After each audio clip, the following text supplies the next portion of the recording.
আমাদের সবচেয়ে বড় সম্পদ হলো আমাদের ঈমান, এবং এই ঈমান ধরে রাখা অত্যন্ত কঠিন, কারণ পৃথিবী তার পরিণতির দিকে আগাচ্ছে, অর্থাৎ মহাপ্রলয় হবে, সব ধ্বংস হবে, সেদিকে আগাচ্ছে। প্রিয় নবী সাল্লাল্লাহু আলাইহি সাল্লাম পৃথিবী ধ্বংস হবে বা সৃষ্টি জগৎ ধ্বংস হবে, নট অনলি পৃথিবী, এই নবমণ্ডল ভূমণ্ডল সব ধ্বংস হয়ে সব শেষ হয়ে যাবে, কোনোটি আর নিজ অবস্থানে থাকবে না, এ সম্পর্কে গোটা কোরআন জুড়ে আল্লাহ তাআলা আলোকপাত করেছেন।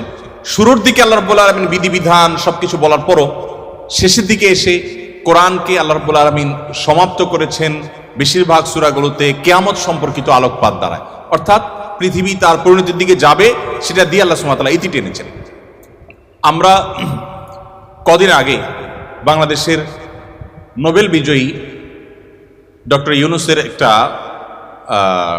সাক্ষাৎকারের একটা অংশ বিশেষ, বোধহয় ডয়চে ভেলের একটা সাক্ষাৎকার, এটা আমরা দেখেছি।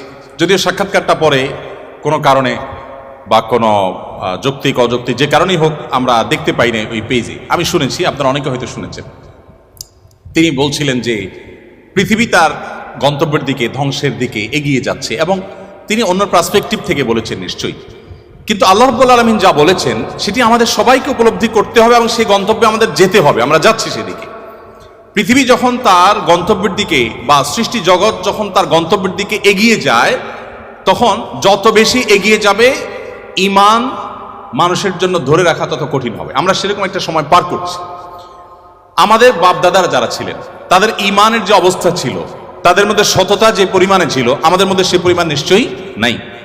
আমাদের পরের জেনারেশন যারা আসবে তাদের মধ্যে ঈমান ধরে রাখাটা আরো টাফ হবে, তাদের পরে যারা আসবে তাদের জন্য আরো টাফ হবে। এভাবে সহিহ মুসলিম বর্ণিত হাদিসে নবী সাল্লাল্লাহু আলাইহি ওয়াসাল্লাম বলেছেন, লা তাকুমুস সাআহ হাত্তা ইউকাল ফিল আরদি আল্লাহ আল্লাহ, অর্থাৎ পৃথিবী ততক্ষণ পর্যন্ত ধ্বংস হবে না, মহাপ্রলয় হয়ে সৃষ্টি জগৎ ততক্ষণ পর্যন্ত শেষ হয়ে যাবে না, যতক্ষণ পর্যন্ত একজন মানুষও আল্লাহ বলার মতো থাকবে। তার মানে পৃথিবী থেকে একটা সময় ইমানদার কমতে কমতে, বিশ্বাসী মানুষ কমতে কমতে এমন একটা পর্যায়ে চলে যাবে যেটা জিরোতে চলে যাবে, কোনো বিশ্বাসী মানুষ থাকবে না। তখন এই পৃথিবী বা সৃষ্টি জগতের আর থাকার প্রয়োজন হবে না। আল্লাহ সুবহানাহু ওয়া তাআলা তখন এটাকে ধ্বংস করে পুনরুত্থান তিনি প্রতিষ্ঠা করবেন এবং বিচার দিবস তিনি প্রতিষ্ঠা করবেন। তো পৃথিবী যেহেতু তার পরিণতির দিকে আগাচ্ছে, এই সময়টাতে ঈমান ধরে রাখা অত্যন্ত টাফ এবং সহজ। মুসলমানের সন্তান হিসাবে, বাই চান্স মুসলিম হিসাবে, আমরা আমাদের ঈমানের কেয়ার করা, ঈমানের পরিচর্যা করার প্রয়োজনটা আমরা অনুভব করি না। আমি আজকের এই অনুষ্ঠানের মাধ্যমে আপনাদেরকে উদাত্ত আহ্বান রাখতে চাই, আসুন আমাদের ঈমানের যত্ন করি। আমাদের ঈমানটাকে যত্ন করবার জন্য আমাকে কোরআন অধ্যয়ন করতে হবে, আমাকে কোরআন পড়তে হবে, ঈমানের পরিবেশে থাকতে হবে এবং ঈমান কি সেটা বুঝতে হবে। আপনারা আলহামদুলিল্লাহ, যেটি আমি বলছিলাম, আপনারা সবাই বাংলাদেশের ভবিষ্যৎ, আপনারা সবাই এই পৃথিবীর ভবিষ্যৎ। আপনাদের প্রত্যেকের মধ্যে যে সম্ভাবনা লুকিয়ে আছে, সেই জায়গা থেকে আপনারা যদি চেষ্টা করেন ইসলামটাকে জেনে বুঝে অনুসরণ করার মানার, তাহলে সেক্ষেত্রে আমি দৃঢ়ভাবে বিশ্বাস করি যে আপনি ইসলামটাকে এনজয় করবেন। আমি একটি কথা থেকে অন্যদিকে গিয়েছিলাম যে এক ভদ্র মহিলা আমার কাছে এসেছেন ইসলাম গ্রহণ করবার জন্য। আমি তাকে জিজ্ঞাসা করলাম, এফিডেভিট সব কমপ্লিট করেছেন এবং আইনি সমস্ত পদক্ষেপগুলো শেষ করেছেন, বললাম যে আপনি ইসলাম কেন গ্রহণ করবেন? যারাই আমার কাছে এই টাইপের আসে আমি জিজ্ঞেস করি, কারণ আমার তো জানা আছে যে বাংলাদেশের আমাদের মানুষের প্র্যাকটিস দেখে তো তার ইসলাম গ্রহণ করার কথা না, আরো ইসলাম থেকে পালানোর কথা। কেন গ্রহণ করেছেন? তো তিনি বললেন, ইসলাম সম্পর্কে আমি বই পড়েছি, এই বই আমাকে প্রভাবিত করেছে। আবার কোনো কোনো ব্যক্তিকে আমি দেখেছি, তাদের ব্যক্তিত্ব দেখে, নিশ্চয়ই সেরকম ব্যক্তিত্ব খুবই কম, দেখে আমি প্রভাবিত হয়েছি। গোটা পৃথিবীতে আপনারা বিশেষ করে পশ্চিমা দুনিয়ার খবর রাখবেন নিশ্চয়ই, সেখানে প্রতিদিন ইসলামে আসা মানুষের সংখ্যা বেড়ে চলেছে এবং পুরুষদের চাইতে মেয়েদের মধ্যে ইসলাম গ্রহণের সংখ্যা অনেক বেশি, প্রবণতা অনেক বেশি। কেন?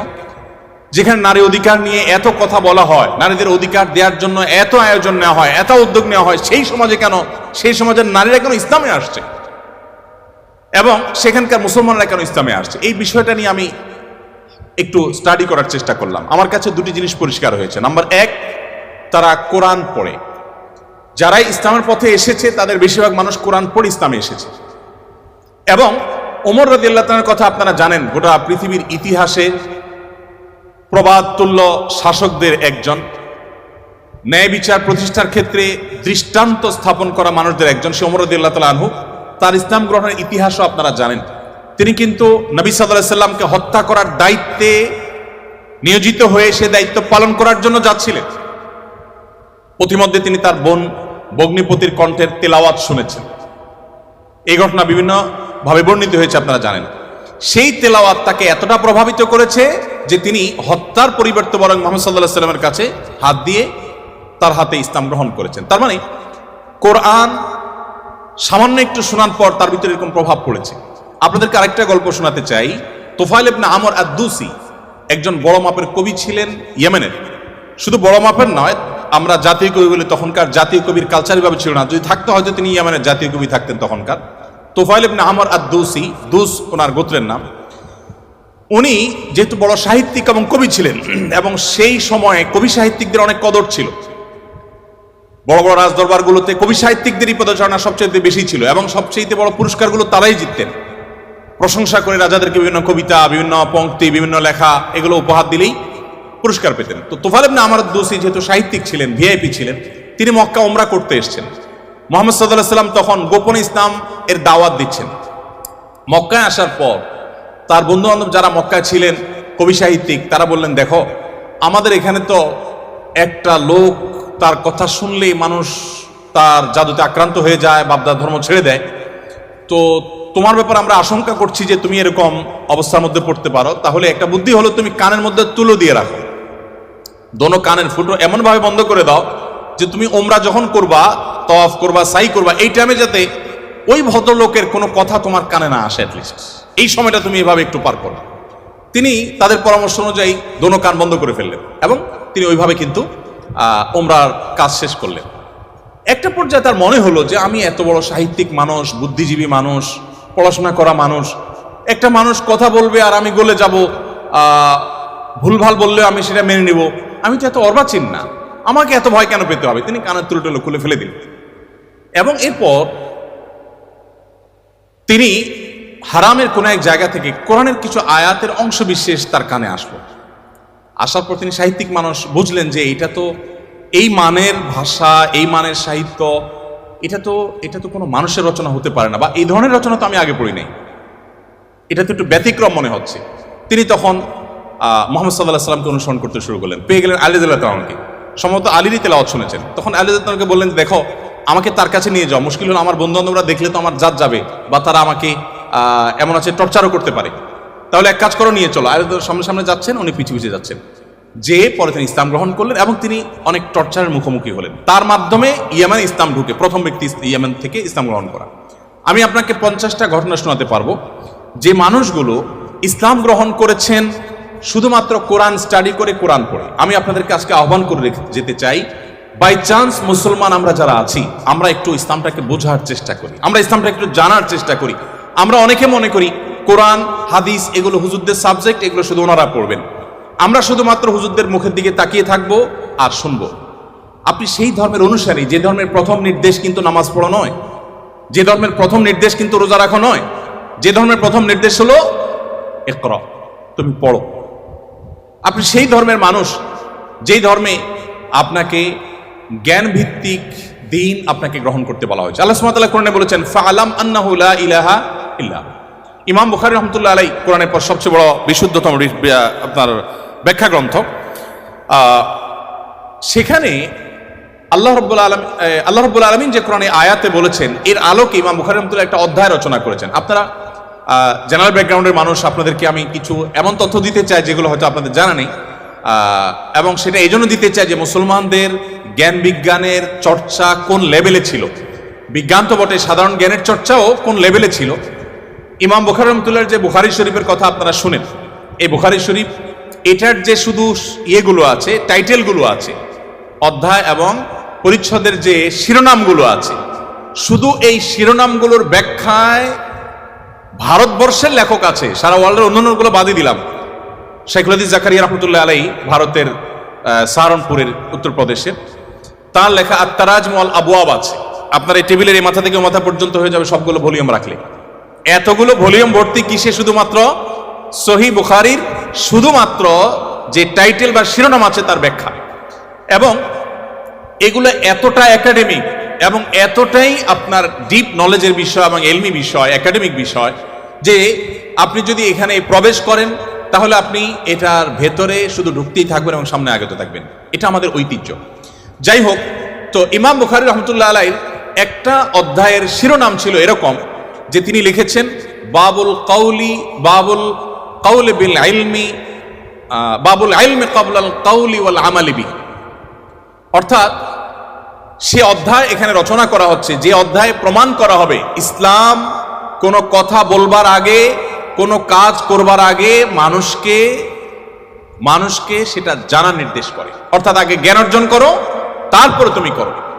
ইভেন আল্লাহ সুবহানাহু ওয়া তাআলা কোরআনে বলছেন ফাআলাম আন্নাহু লা ইলাহা ইল্লাহু, আল্লাহ ছাড়া সত্যিকার ইবাদতের উপযুক্ত আর কেউ নেই, এই কথার জ্ঞান তুমি অর্জন করো। দেখুন, আল্লাহ সুবহানাহু ওয়া তাআলা কিন্তু বিশ্বাসের কথাটাই বলছেন, কিন্তু জ্ঞান দিয়ে বলছেন। তার মানে তুমি জানো কেন আল্লাহ ছাড়া সত্যিকার ইবাদতের উপযুক্ত থাকতে পারে না, কেন একাধিক স্রষ্টা থাকতে পারে না, কেন তুমি সেই জিনিসটা জানার চেষ্টা করো। কেন বলতে আমি এখানে আল্লাহ সুবহানাহু ওয়া তাআলা দর্শন জানতে নির্দেশ করেছেন তা নয়, আল্লাহ বলেছেন যে এই বিষয়ের স্বচ্ছ ধারণা এবং ইলম যেন আমাদের মধ্যে আসে। কিন্তু দুঃখজনক, আমরা কোরআন পড়ি না, আর পড়লেও বুঝে পড়ি না। পৃথিবীতে সবচেয়ে বেশি পাঠ করা হয় যে গ্রন্থ সেটা কোরআন। কোরআনের চাইতে বেশি পাঠ করা হয় সর্বযুগে সর্বকালে এরকম আরেকটি গ্রন্থ পৃথিবীতে নেই যে এত বেশি পরিমাণে পাঠ করা হয়।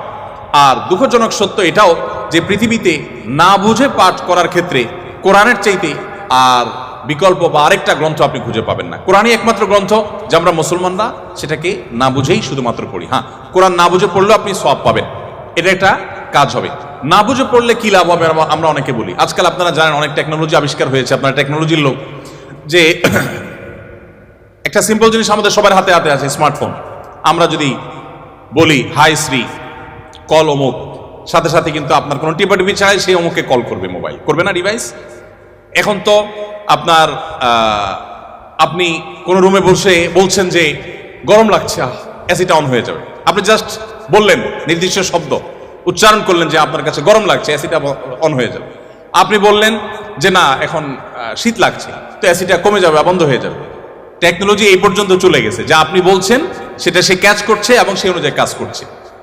তো এই যদি টেকনোলজির কারামতি হয়, তাহলে কোরআন আপনি পাঠ করছেন, এমনকি এমনও হতে পারে কোনো মানুষ কিছু নির্দিষ্ট ওয়ার্ড উচ্চারণ করছে, সেটা মিনিং বুঝে না, কিন্তু ওই ডিভাইস তার মিনিং বা ওই যন্ত্র তার মিনিংটা বুঝে এবং সেটা সে ক্যাচ করে কাজও করে ফেলেছে। সে কিন্তু যা বলেছে নিজেও বুঝে নেই, তারপরও কাজ করেছে।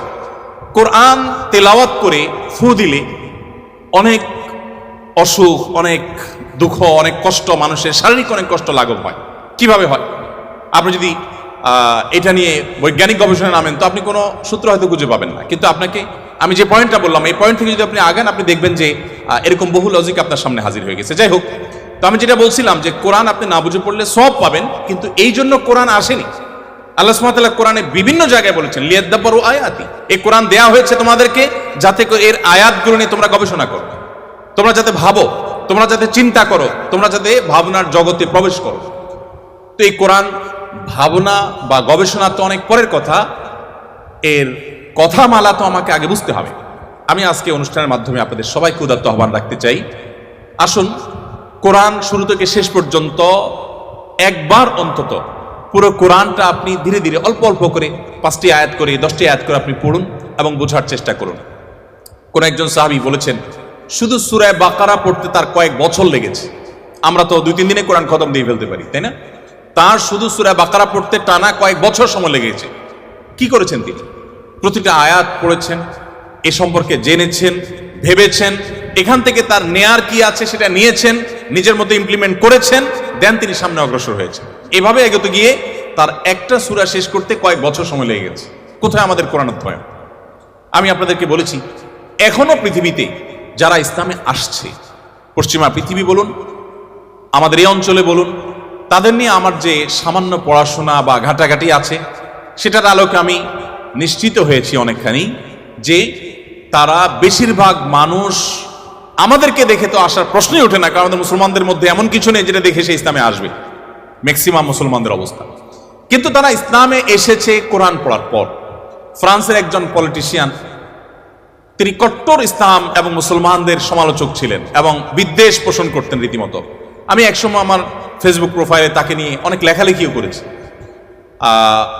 বেশ কিছুদিন আগে আমার অফিসে এক ভদ্রলোক আসেন, রিটায়ার্ড আর্মি অফিসার, আমাকে প্রসঙ্গত বললেন যে এরকম এক ভদ্রলোক ফ্রান্সে ছিলেন, এই নাম তার, তিনি ইসলাম গ্রহণ করেছেন এবং তিনি একটা বিষয়ে অ্যাডভাইস করেছেন। আমি একটু কৌতূহল হয়ে দেখলাম, আমার এর আগে জানা ছিল না, ভিডিওটা ভালো করে দেখলাম ইউটিউবে, দেখলাম যে সেই ভদ্রলোক যিনি ইসলাম এবং মুসলমানদের কট্টর সমালোচক ছিলেন, তিনি একটা সময় ইসলাম গ্রহণ করেছেন। আমি জিজ্ঞেস করলাম যে তিনি ইসলামে আসছেন কি কারণে, তো তার বক্তব্যই শুনলাম, তিনি বলছেন যে আমি ইসলাম এবং মুসলমানদের ত্রুটি ধরার জন্য আমি কোরআন পড়া শুরু করলাম। কোরআন পড়তে পড়তে পড়তে আমি যতই এর ভেতরে প্রবেশ করলাম ততই আমি কোরআনের কাছে সারেন্ডার করতে বাধ্য হলাম, আমি কোরআনের কাছে নিজেকে সমর্পণ করতে বাধ্য হলাম।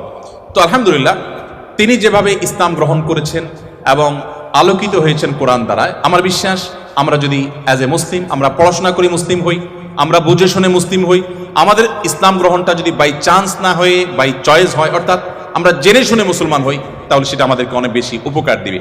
আপনারা অনেকে জানেন কবরে বা আপনার আলমে বারজাক, কবর না বলে বলতে পারি আমরা আলমে বারজাক, মৃত্যুর পরবর্তী যে জগৎ, সেখানে মানুষের দেহাবশের যেখানে যে অবস্থায় থাকে সেখানে কিছু প্রশ্ন হবে। এই প্রশ্নের মধ্যে শেষ সম্পূরক প্রশ্ন থাকবে, মা আলামাকা ও মা আদরাকা, তুমি কোত্থেকে জানলে, কিভাবে জানলে। তার মানে ইসলাম চায় আমি যা জানবো ইসলামের কথা সেটাও জ্ঞানভিত্তিক জানবো এবং গ্রন্থভিত্তিক জানবো, জেনে শুনে আমি বিশ্বাস করবো। আল্লাহ আমাদেরকে সে তৌফিক দান করুন। তাহলে আমার প্রথম আহ্বান হলো আপনারা কোরআন পড়বেন, বুঝে পড়ার চেষ্টা করবেন, পুরোটা একবার পড়ে শেষ করার চেষ্টা করবেন। দ্বিতীয়, আপনাদের প্রতি আমার উদাত্ত আহ্বান হলো আপনারা কোরআনের পাশাপাশি আপনার জীবনে একটি বারের জন্য হলেও সিরাত গ্রন্থ পড়বেন। নবী সাল্লাল্লাহু আলাইহি ওয়াসাল্লামের পুরো জীবনীটা একবার পড়বেন এবং সম্ভব হলে একাধিক সিরাত গ্রন্থ আপনি পড়বেন। আমি দেখেছি যারা এখনো গোটা পৃথিবীতে ইসলামে আসেন অন্য ধর্ম থেকে, তাদের বেশিরভাগ কোরআন পড়ে, আর বাকিরা প্রিয় নবী সাল্লাল্লাহু আলাইহি ওয়াসাল্লামের সিরাত বা জীবন ইতিহাসটা নির্মোহভাবে পড়ে শেষ করলে তিনি তার কাছে সারেন্ডার করতে বাধ্য হন। মুসলমানের সন্তান হিসাবে আমাদের জন্য এটা খুবই গুরুত্বপূর্ণ যে আমরা একটি সিরাত গ্রন্থ হলে অন্তত পড়ার চেষ্টা করবো ইনশাআল্লাহ। তৃতীয়ত, আপনাদের প্রতি আমার আহ্বান থাকবে যে আপনারা বয়সে, আমি শিক্ষার্থীদেরকে বলছি যে আপনারা বয়সে সবাই তরুণ, মনে রাখবেন আমাদের চরিত্রকে, আমাদের সম্ভ্রমকে হেফাজত করা, এটাকে সংরক্ষণ করা, এটা আমাদের জন্য অনেক বড় একটা চ্যালেঞ্জিং বিষয় এবং এটি আমাদেরকে করতেই হবে। আপনার চরিত্র যদি আপনি নষ্ট করে ফেলেন, আপনার ক্যারেক্টার যদি আপনি শেষ করে ফেলেন, আরও পরিষ্কার করে বললে আপনি যদি বিবাহ বহির্ভূত, অবৈধ এবং অনৈতিক সম্পর্কে আপনি জড়ান, হারাম রিলেশনে আপনি জড়ান, আপনি আর যা হোক, আপনি ভালো মুসলমান হওয়ার সুযোগ আপনার জন্য খোলা নেই। কারণ ভালো মুসলমান হওয়ার জন্য নিজেকে নিয়ন্ত্রণ করা শিখতে হয়। দেখুন, আপনি দেখবেন ইসলাম সব জায়গায় শুধু ব্রেক দিতে শিখিয়েছে, ব্রেক, এটা হারাম, এটা করা যাবে না, ওদিকে যাওয়া যাবে না, তার মানে নিয়ন্ত্রণ করা। কারণ মানুষের জন্য যা ক্ষতিকর তা থেকে মানুষকে বাঁচাবার জন্য ইসলাম এই আদেশ নিষেধগুলো দিয়েছে। আপনি বয়সে তরুণ, আপনি যদি নিজেকে কোন একটা লোভ থেকে নিয়ন্ত্রণ করতে না শিখেন, নিজেকে আপনি কন্ট্রোল করা না শিখেন, আপনি কিভাবে সমাজ পরিবর্তন করবেন? আপনি কিভাবে দেশকে, এই পৃথিবীকে আলোকিত করবেন? আপনার দ্বারা কিভাবে আপনার অনেক অসৎ চাহিদা থাকতে পারে, আপনার জীবনে অনেক লোভ, অনেক আকাঙ্ক্ষা আপনার সামনে হাজির হতে পারে, যেটা পূরণ করা আপনার জন্য বিধেয় নয়, অবৈধ। সেগুলো আপনি কিভাবে, সেগুলো থেকে আপনি বেঁচে থাকবেন, নিজেকে কিভাবে নিয়ন্ত্রণ করবেন, এটার এক্সারসাইজটা আপনাকে আপনার তরুণ বয়স থেকে করতে হবে। আল্লাহ রাব্বুল আলামিন একটা নির্দিষ্ট সময় পর্যন্ত আমাদেরকে অপেক্ষা করতে বলেছেন, একটা বৈধ এবং হালাল সম্পর্কের জন্য অপেক্ষা করেছেন। দেখুন, পৃথিবীর যে সমস্ত দেশে এই রিলেশনগুলোর কোনো বিধিনিষেধ রাখা হয়নি, তারা খুব একটা ভালো নেই, তাদের দাম্পত্য জীবনে তারা খুব একটা সুখী নয়। আমরা ভারত উপমহাদেশের মানুষ, আমাদের অনেক কিছুই নেই, আমরা জ্ঞানে বিজ্ঞানে পিছিয়ে, আমরা অনেক ক্ষেত্রে পিছিয়ে, কিছু কিছু ক্ষেত্রে আমরা তাদের চাইতে অনেক বেশি এগিয়ে আছি। তো আমাদের একটা দিক হলো এটি যে আমাদের পরিবারগুলো যত স্ট্রং, আমাদের পরিবারের সম্পর্কগুলো যত মজবুত, আমাদের মধ্যে ভাই ভাই সম্পর্কটা যতটা এখনো ভালো আছে, এই অধপতনের এই সময়েও আমাদের মধ্যে সন্তানের সাথে বাবা মায়ের বোঝাপড়াটা যত ভালো আছে, আমাদের পারস্পরিক সম্পর্কগুলো, স্বামী স্ত্রীর মধ্যকার সম্পর্কগুলো যত ভালো আছে, এগুলো পশ্চিমা দুনিয়া মানুষরা কল্পনাও করতে পারে না। আপনারা আমার চেয়ে নিশ্চয়ই ভালো জানবেন, তারা এগুলো কল্পনাও করতে পারে না। আমাদের এই ভালো দিকগুলো আমাদেরকে ধরে রাখতে হবে। আমরা পশ্চিমা দুনিয়া থেকে জ্ঞান বিজ্ঞান এবং যেগুলো নেওয়ার সেগুলো যেমন গ্রহণ করব, তাদের যে সমস্ত ত্রুটির কারণে তারা সাফার করছে সেগুলোর ব্যাপারে আমাদেরকে সতর্ক থাকতে হবে এবং সেক্ষেত্রে ইসলামের নির্দেশনা মানার কোনো বিকল্প নেই। আপনি আপনার তারুণ্যকে নষ্ট করবেন অন্যায়, অনাচারে, স্বেচ্ছাচারিতায়, অবৈধ কাজে, হারাম কাজে, আপনি নিশ্চিত থাকুন যে এর জন্য আপনাকে দুনিয়াতে মূল্য দিতে হবে। আপনি দাম্পত্যের জীবনে আপনার এটার জন্য সাফার করতে হবে, আখিরাত তো পরে আছে।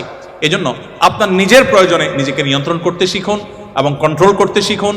আমরা বান্দার হকের কথা বলেছি, মানুষের অধিকারের কথা বলেছি, সেটির অংশ হিসাবে আপনাকে এটি করতে হবে।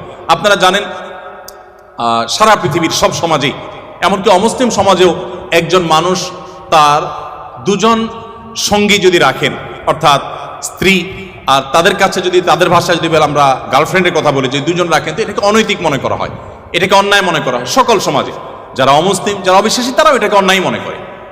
তো আমি যদি এটাকে একটু ভিন্নভাবে বলি, আপনি একজন তরুণ, আপনার যদি আল্লাহ তাআলা নসিবে রাখেন, আপনি বেঁচে থাকেন, আপনার ইনশাআল্লাহ একজন স্ত্রী হবে, জীবন সঙ্গিনী আসবেন। আপনার এখনকার সময়টা, অর্থাৎ বিবাহের আগের সময়টা যদি আপনি বিভিন্ন নারীদের সাথে আপনি সম্পর্ক করেন, আমি মেয়েদের কথা একই কথা বলছি, মেয়েরা যদি ছেলেদের সাথে সম্পর্ক রিলেশন করে, এবং এই রিলেশনগুলো আপনার স্ত্রী যিনি হবেন তিনি যদি এখন আপনার কাছে থাকতেন অথবা আপনি তার কাছে থাকতেন, তাহলে কিন্তু নিশ্চয়ই এগুলো সহ্য করতেন না। তাহলে আপনার নিজের চরিত্রকে, আপনার যৌবনকে, আপনার জীবনকে আপনি এমন কাজে ব্যয় করছেন যা আপনার জীবন সঙ্গিনী, আপনার জীবন সঙ্গী যার জন্য আপনি অপেক্ষা করছেন, যিনি আপনার জন্য অপেক্ষা করছেন, তিনি পছন্দ করছেন না। তাহলে এই কাজটাকে আপনি কিভাবে যৌক্তিক বলতে পারেন? এই কাজটাকে কিভাবে আপনি সঠিক মনে করতে পারেন? এই কাজটাকে আপনি কোন যুক্তিতে দাঁড় করাতে পারেন? দেখুন, বিবাহ বন্ধনের বাঁধ যারা তুলে দিয়েছে, আপনি চায়নার কথা আমার চাইতে নিশ্চয়ই ভালো জানেন। চায়নার মতো একটা দেশ, এত পপুলেশনের দেশ, জন্মের হার কোনোভাবে কোনো মেকানিজমে বাড়াতে পারছে না, এত প্রণোদনা দেওয়া হচ্ছে। ইটালির কথা আমি গত কয়েকদিন আগে পত্রিকা পড়েছি, আপনারা নিশ্চয়ই আমার থেকে ভালো জানবেন যে ইটালি, চায়না, অনেক দেশ আছে পৃথিবীতে যারা তাদের জন্মের হারকে স্বাভাবিক করবার জন্য সরকারি প্রণোদনা বিভিন্নভাবে দেওয়ার পরও কোনোভাবে তারা স্বাভাবিক করতে পারছে না। একসময় কিন্তু তাদের জন্মের হার কম থাকার বিষয়টা এরকম ভয়াবহ পর্যায়ে ছিল না। এখন প্রেডিকশন বলছে সামনের দিনগুলো তাদের জন্য অত্যন্ত আতঙ্কের, অত্যন্ত ভয়ঙ্কর। কারণ কেউ সন্তান জন্ম নিতে চাচ্ছে না, দিতে চাচ্ছে না, কোনো প্রণোদনা দিয়েও এটাকে স্বাভাবিক করতে পারছে না। এগুলোর একটি কারণ, অনেক কারণের মধ্যে একটা কারণ হলো বিবাহ বহির্ভূত সম্পর্ককে অ্যাপ্রিসিয়েট করা। যে সমাজে এটাকে যত বেশি অ্যাপ্রিসিয়েট করা হয়, সেখানে পরিবার ব্যবস্থা তত দ্রুততার সাথে ভেঙে পড়ে। আপনি আমাদের কথা যদি বলেন, বাংলাদেশে বিবাহ বিচ্ছেদের হার নিয়ে প্রতিনিয়ত আমরা পত্রিকায় বিভিন্ন প্রতিবেদন পড়ি এবং আমাদের কপালে ভাঁজ পড়ে। আমি মাহফিল বা ইসলামিক প্রোগ্রাম একসময় নিয়মিত করতাম, এবছর আর মাহফিল না করার ঘোষণা দিয়েছি আমরা। তো মাহফিল করতে গিয়ে বিভিন্ন জনপ্রতিনিধি, এলাকার বিভিন্ন নেতৃস্থানীয় মানুষদের সাথে উঠা বসা হয়। আমি অনেক জায়গায় শুনেছি, বিশেষ করে মৌলভীবাজারের এক চেয়ারম্যানের কথা আমার এখনো মনে পড়ে। ভদ্রলোক বললেন যে, ভাই, মাত্র 10 দিন হলো আমি দায়িত্ব বুঝে নিয়েছি নির্বাচনের পর। এই 10 দিনের মধ্যে আমার কাছে শুধুমাত্র আমার একটা ইউনিয়নে তালাকের, অর্থাৎ বিবাহ বিচ্ছেদের বিচার এসেছে প্রায় 20-25টা। আমার কাছে যেগুলো আসেনি সেগুলো তো আনকাউন্টেড আমার কাছে। ঠিক একইভাবে আরো অনেক ব্যক্তির কথা আমি জানি, আপনারা পত্রিকায় পড়েন, প্রতিনিয়ত প্রতি মিনিটে এখন বিবাহ বিচ্ছেদ হচ্ছে, প্রতি মিনিটে। কেন হচ্ছে বলুন? আমাদের আর্থিক সঙ্গতি কি আগের তুলনায় কমেছে না বেড়েছে বলুন তো? বেড়েছে না? আমাদের দাদারা, বাপ দাদারা বা তাদেরও আগে যারা ছিলেন, তারা কিন্তু তাদের স্ত্রীকে বছরে একটা শাড়ি, একটা কাপড় দিতে অনেক কষ্ট হতো। আপনি কিন্তু আপনার স্ত্রীকে একটা শাড়ি না, বরং সুপার মার্কেটে গিয়ে ছেড়ে দেন, আসার সময় বিল পেমেন্ট করে আসছেন, কোনটার দাম কত জিজ্ঞেস করার সময়ও নেই, তাই না? আমাদের বাপদাদারা যারা ছিলেন তারা কিন্তু, আমি শেষ করছি, চেয়ারম্যান মহোদয় এসছেন সম্ভবত, আমি ইনশাল্লাহ সংক্ষেপ করে শেষ করে ফেলছি ইনশাল্লাহ। যেটি বলছিলাম যে আপনি এখন দেখবেন যে এখন স্বামী তার স্ত্রীকে ভালোবাসা প্রকাশ করার কত ওয়ে আছে বলুন তো। আপনি সরাসরি গল্প করতে পারছেন, মোবাইলে কথা বলতে পারছেন, SMS এ ভালোবাসা আদান প্রদান করতে পারছেন, মনের ভাব প্রকাশ করতে পারছেন, মুহূর্তগুলোকে ছবি ধারণ করে পাঠিয়ে দিতে পারছেন। কতভাবে ভালোবাসা চলছে আপনি বলুন তো। আচ্ছা, আমাদের বাপদাদারা যারা ছিলেন তাদের কাছে আমরা যাই একটু, তারা কিন্তু বিশেষ করে গ্রামাঞ্চলে যারা বড় হয়েছেন, এখন তো গ্রাম শহর সব জায়গায় টেকনোলজি পৌঁছে গেছে আলহামদুলিল্লাহ। তখনকার কথা আপনি চিন্তা করুন যে সারাদিন স্বামী তার কাজে, স্ত্রী তার কাজে, দুজন দুই সেক্টরে আছেন এবং দুজন দুই জগতে আছেন। ওই রাতে খাবার দাবার শেষ ছাড়া সাক্ষাৎই হতো না, ততক্ষণে আপনার ওই হারিকেন নিভে যেত, অন্ধকারের মধ্যে সাক্ষাৎ, আবার ভোরে ভোরে উঠে যে যার কাজে চলে যেত। অর্থাৎ এত ভালোবাসাবাসী, এত ভালোবাসা আদান প্রদান করার সুযোগ ছিল না, এত ভালোবাসার উপকরণ ছিল না, এত গিফট আদান প্রদানের সুযোগ ছিল না। কিন্তু সম্পর্কগুলো কি আমাদের মতো ছিল না আর একটু স্ট্রং ছিল? কোনো সন্দেহ আছে? কোনো সন্দেহ নেই। বলুন তো অভাবটা কিসের? এখন তো অভাব নেই, টাকা পয়সা আছে, গিফট আছে, আপনি অনেক কিছু দিচ্ছেন। এত কিছুর পরও ঝগড়াঝাটি, সংসার ভেঙে দাম্পত্য জীবনগুলো সব শেষ হয়ে যাচ্ছে। আমাদের কিছু একটা হারিয়ে যাচ্ছে। আমার আগে ডাইরেক্টর মহোদয় বলছিলেন মূল্যবোধের কথা। এই মূল্যবোধ আমাদের থেকে হারিয়ে যাচ্ছে। এই মূল্যবোধ যত হারিয়ে যাবে, আমাদের ইস্পাত সভ্যতা, লোহার সভ্যতা, এটাতে আমরা এগিয়ে যাব, বাট আমরা পশুদেরকে হার মানানো এক সমাজ আমরা কিন্তু পাবো। সেদিকে কিন্তু আমরা আগাচ্ছি। গোটা সমাজকে আমরা বাঁচাতে না পারলেও নিজেদেরকে বাঁচাবার চেষ্টা করতে পারি। আমি সেজন্য আপনাদেরকে বলবো, আপনার তারুণ্যকে, আপনার যৌবনকে আপনি হেফাজত করুন। আল্লাহ সুবহানাহু ওয়া তাআলা কিয়ামতের ময়দানে 4টি নির্দিষ্ট প্রশ্ন করবেন। এই প্রশ্নগুলোর উত্তর দেওয়ার আগে কেউ 2 পা নাড়াতে পারবে না।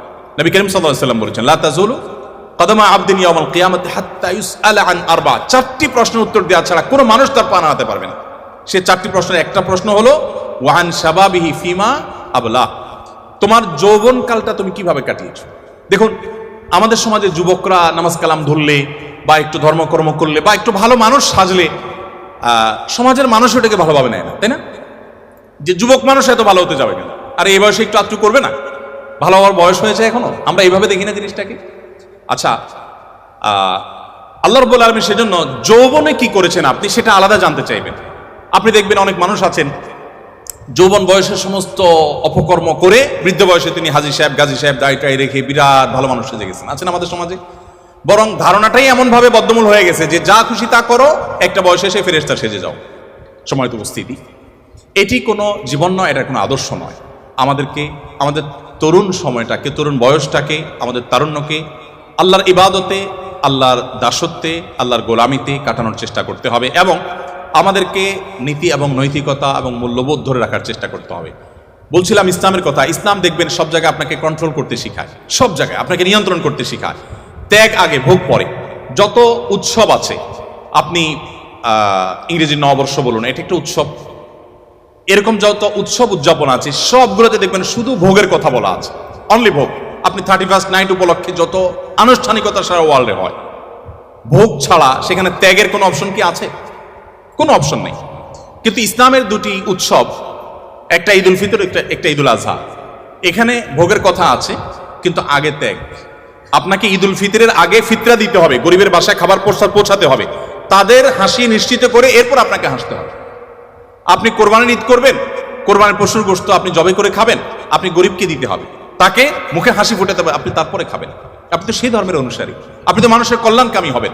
দেখুন, আপনারা তো জেনারেল ব্যাকগ্রাউন্ডের, আমি মাদ্রাসার প্রোগ্রামে বলি যে দেখুন, আমাদের দেশে ভালো আলেমের অভাব নেই, ভালো হুজুরের অভাব নেই, ভালো শিক্ষিত মানুষের অভাব নেই, আমাদের দেশে ভালো মানুষের অভাব।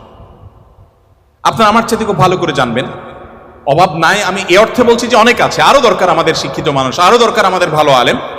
কিন্তু যে পরিমাণ শিক্ষিত আছে সে পরিমাণ ভালো মানুষ নেই।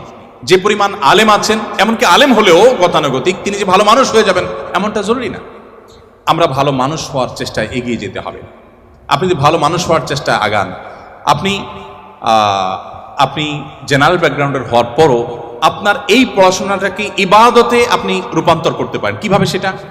আপনার যদি ইন্টেনশন থাকে, আমি জ্ঞান বিজ্ঞান শিখে, আমি এই টেক্সটাইল ইঞ্জিনিয়ারিং শিখে আমার এই জ্ঞান দিয়ে আমি আমার সমাজকে উপকৃত করব, দেশের মানুষকে উপকৃত করব, পৃথিবীর মানুষকে উপকৃত করব আমাদের টেকনোলজি দিয়ে, আপনি যদি এই উদ্দেশ্যটা আনেন, সাথে সাথে আপনার উদ্দেশ্যের কারণে আপনার এই পড়াশোনাটা ইবাদতে পরিণত হয়ে যাবে। আর যদি আপনি বলেন যে আমি আমার অমুককে দেখিয়ে ছাড়বো, তমুককে দেখিয়ে ছাড়বো, এটা জাহির করে ছাড়বো, তাহলে সেক্ষেত্রে আপনি হয়তো দেখাতেও পারবেন না, আর আল্লাহর কাছে বিনিময় পাওয়ার প্রশ্ন ওঠে না। এই জন্য আমি আপনাদেরকে আহ্বান করব যে আমাদের এই বয়সটাকে হেফাজত করতে হবে, বিশেষ করে তরুণ সময়টাকে হারাম সম্পর্কগুলো থেকে বেঁচে থাকার জন্য স্ট্রাগল করতে হবে। আমি বলি, যে যুবক নিজেকে এতটুকু কন্ট্রোল করতে পারে না, সে কিভাবে বিশ্ব জয় করবে, সে কিভাবে দুনিয়া জয় করবে, সে কিভাবে সমাজ সংস্কার করবে? আমাদেরকে সেদিকে যেতে হবে। একজন মুসলমান হিসাবে আমি আপনাদের প্রতি